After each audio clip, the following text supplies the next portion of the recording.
you've been around my shop for any length of time, in person or through the videos, you might notice there's something lacking and missing. Very, very obviously and blatantly lacking and missing in my shop. It's called a creeper, and there's a reason. Jeepers creepers. I'm Mike, I'm your host, and this is My Car Shop. And this is a Talk About It Tuesday, and we're talking about creepers. Ironically, I have never, ever been a fan of creepers. Now, I haven't used a creeper. It's been 35 years probably since I used a creeper. I've never, ever owned one, ever in my life, and I hope to God I never do. I hate those things. I hate them with a passion.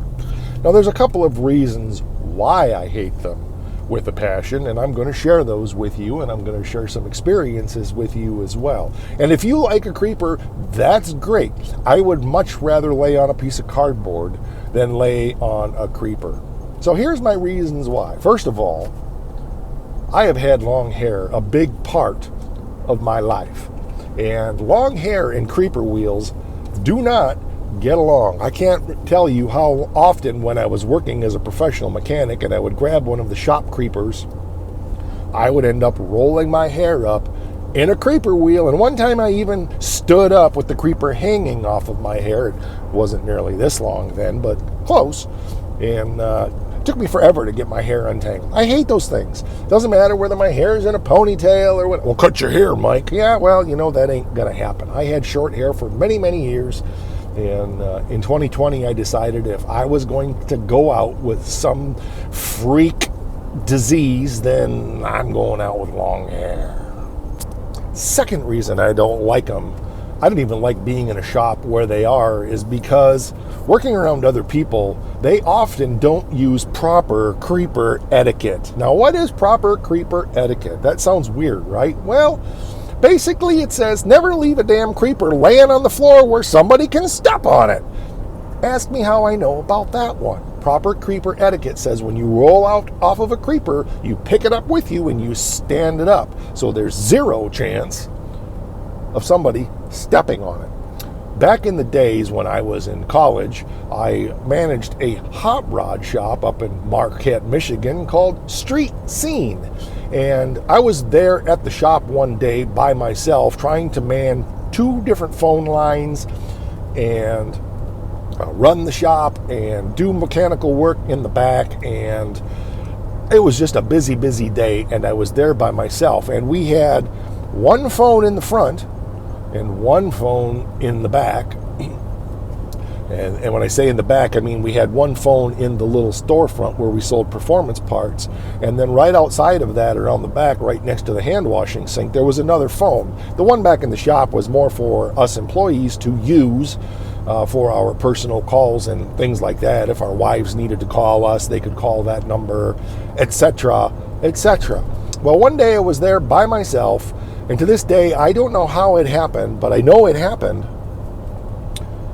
I was on the phone up in the parts department in the store, and the employee line rang. Now, I figured it was probably my wife. I didn't know for sure who was calling on that line, but I was there by myself, and I needed to answer it.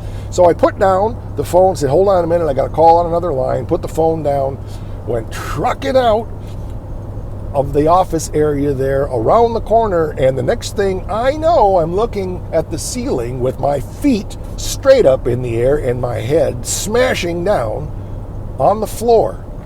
I'm here to tell you that hurt. To this day, I'm not sure how that creeper ended up on the floor since I was there by myself. I don't think I did it because I didn't like to use them. It may have just been one of those things where it was leaned up and it wasn't leaned properly and it fell over. It might have been one of those things when I was running around there earlier, knocked it over and I didn't know it. But I do know that damn thing was laying flat on its wheels, and when I chucked around that corner, I stepped right on it. Whew! I laid there on the floor contemplating my life choices for a few minutes, then doing a personal inventory of my entire body and my head and my spine and my neck to see if everything was where it belonged. It was awful. I was screwed up for days after that. I'm probably still screwed up in the head from it. I found it very ironic because I was the one who was always preaching, stand up the creeper, stand up the creeper, stand up the creeper. And yet I was the one that went for the rocket ride on the creeper. So between getting my hair caught in them and having that experience, I've never owned one. My dad had one, probably still does. Don't want one. Don't want anything to do with them. Never will, as far as I'm concerned. Just don't think they're safe.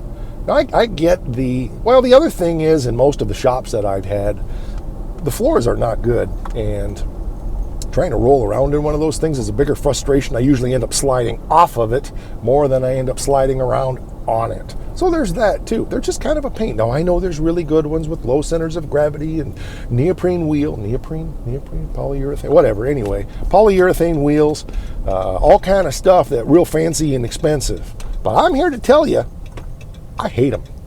I've always hated them. I always will hate them.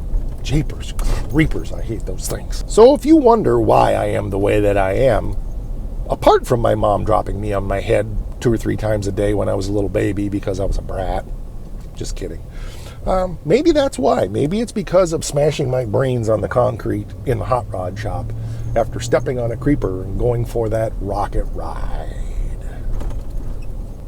Tell me your creeper stories. What horror and nightmare experiences have you had with a creeper? No, I'm not talking about the weird guy that hangs out in the men's room. I'm talking about things that roll around on the floor. What are your creeper stories? Have you had bad luck with them, or do you really like them?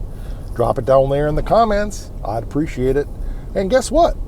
That's probably it for this Talk About It Tuesday.